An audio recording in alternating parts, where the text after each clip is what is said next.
बातमी उष्णतेसंदर्भात विदर्भात उन्हाचा कडाका वाढला असून नागरिक मातीच्या माठांची मोठी मागणी करतायत। मागणी वाढली आहे। यात विशेष म्हणजे भंडारा जिल्ह्यामध्ये पारंपरिक पद्धतीने निर्मित माठांना संपूर्ण विदर्भातून विशेष मागणी आहे। तसंच तयार होणाऱ्या माठांचा दर्जा चांगला असल्याचं ग्राहकांचं म्हणणं आहे। याचा आढावा घेतला आमचे प्रतिनिधी सूरज बागडे यांनी। पाहूया।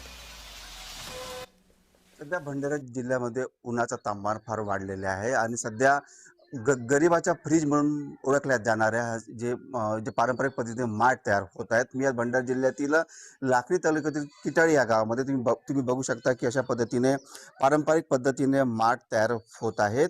ह्या माठाला विदर्भात खूप जास्त मागणी होत आहे। तुम्ही बघू शकता की अशा पद्धतीने इथं जे माठ तयार करण्याचं काम सुरू आहे।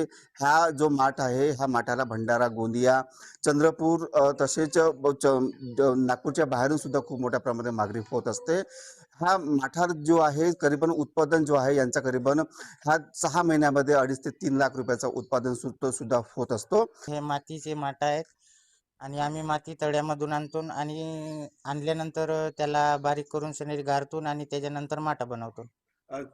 किती मागणी होते तुमच्या माठाला? माठाला भरपूर मागणी आहे। भंडारा जिल्ह्यातून येतात, गोंदिया जिल्ह्यामधून येतात, चंद्रपूर जिल्ह्यामधून येतात, पवनीमधून येतात आणि मग ठोकमध्ये माल जाते त्याला आणि बाकी मग आपल्या गाडीनं खेडेपाडी नेऊन शनीर विकायला लागते।